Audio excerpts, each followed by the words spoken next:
Di dalam belantara hutan Sumatera dan Kalimantan, hiduplah Kuau Raja, sang maestro penggoda wanita.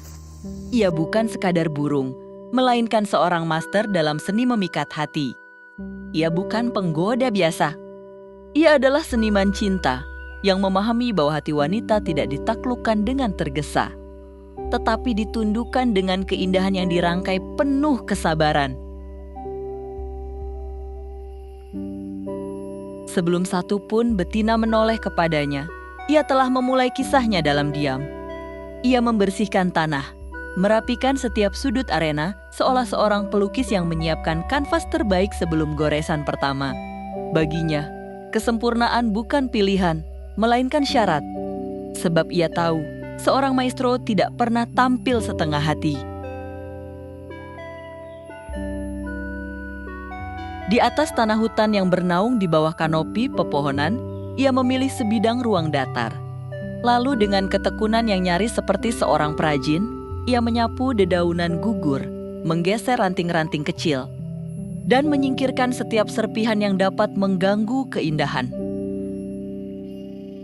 Lingkaran itu selebar beberapa langkah manusia, perlahan menjelma menjadi arna suci, sebuah panggung sunyi tempat cinta akan diuji. Baginya, tanah yang bersih bukan sekadar estetika, melainkan cermin yang akan memantulkan keagungan bulu-bulunya. Seperti langit yang membutuhkan cakrawala bersih untuk menampilkan bintang. Setelah panggung itu sempurna, ia tidak terburu-buru. Dengan dada yang bergetar oleh dorongan naluri, ia memanggil dunia dengan suara khasnya. Kuau, sebuah gema yang meluncur di antara batang-batang pohon, memantul dari satu lembah ke lembah lain.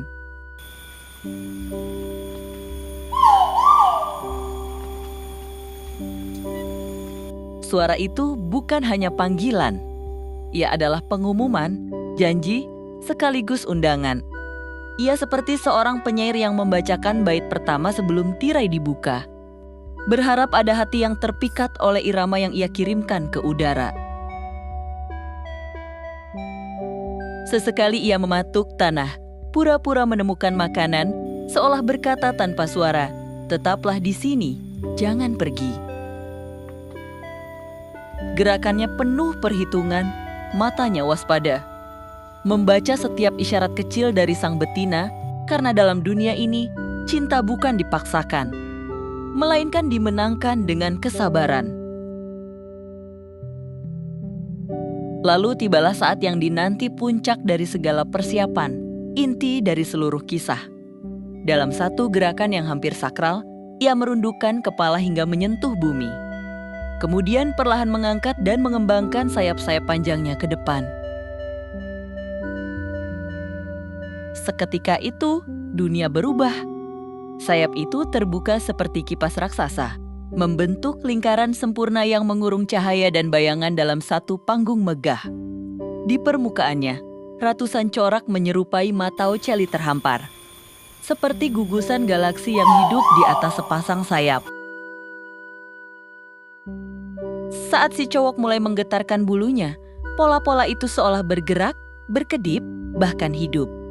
Ia bukan lagi seekor burung, ia menjelma menjadi ilusi, menjadi mimpi yang berdiri di hadapan kenyataan. Betina berdiri di depannya, diam, menatap, menilai. Di momen itu, waktu seakan melambat dan seluruh hutan menahan napas, menyaksikan pertunjukan yang tidak pernah gagal membuat alam terpesona.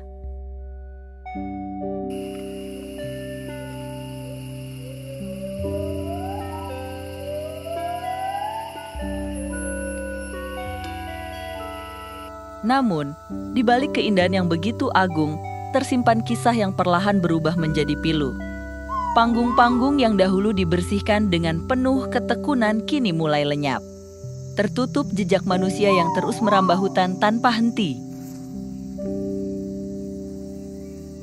Suara kuau yang dulu menggema, kini kian jarang terdengar. Seolah larut dalam sunyi yang panjang dan kehilangan gaungnya.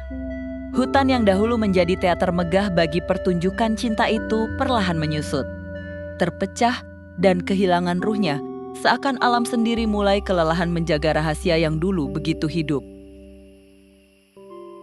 Kuau Raja kini bukan lagi pemandangan yang mudah dijumpa. Ia menjadi langka, bahkan perlahan mendekati bayang-bayang kepunahan. Pertunjukan yang dahulu megah kini tinggal sisa-sisa kenangan yang memudar. Tak lagi setiap pagi hutan dipenuhi panggilan yang menggema. Tak lagi setiap arena dipersiapkan dengan harap, dan tak lagi setiap tarian disaksikan dengan takjub oleh mata yang beruntung. Kini, hanya di sudut-sudut hutan yang tersisa jauh dari gangguan dan hiruk-pikuk manusia. Kisah itu masih berlangsung, sunyi dan tersembunyi. Seakan alam berusaha melindungi serpihan terakhir dari keindahan yang belum sepenuhnya hilang. Di sanalah, di kedalaman yang jarang tersentuh, sang maestro masih menari. Namun penontonnya kian berkurang, panggungnya semakin sempit, dan waktunya mungkin tak lagi sebanyak dahulu. Kisah Kuau Raja kini bukan hanya tentang cinta dan pesona, melainkan juga tentang kehilangan yang perlahan menggerogoti. Tentang bagaimana sesuatu yang begitu indah bisa lenyap tanpa disadari jika tak dijaga dengan sepenuh hati.